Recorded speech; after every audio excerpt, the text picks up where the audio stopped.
I had a number of clients all at the same time with this kind of presentation, and where there was an absence of childhood trauma. So neglect was really the main thing.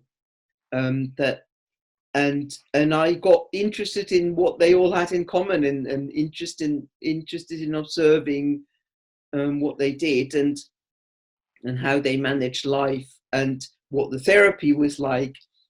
And then at some point I thought, well, I better read up on this and better learn how to be a good therapist for these clients.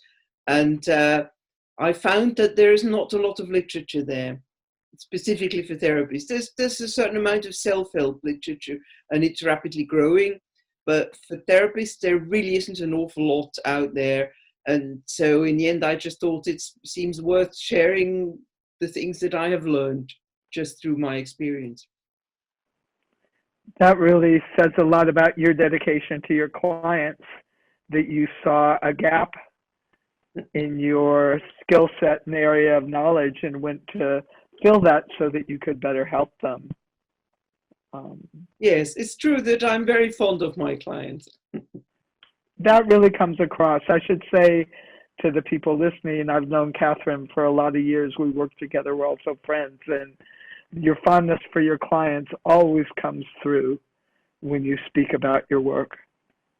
So who's this book for specifically, and who's going to benefit from it?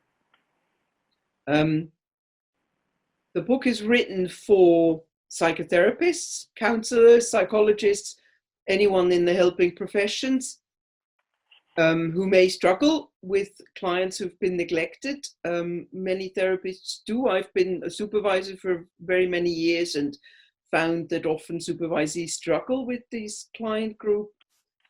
So that's also an offering of maybe some ideas that might be helpful. I also think there are lay people out there, so people who are not therapists, but who may recognize parts of themselves and who may find that helpful. And not least, in my experience, quite a lot of therapists fall into this group.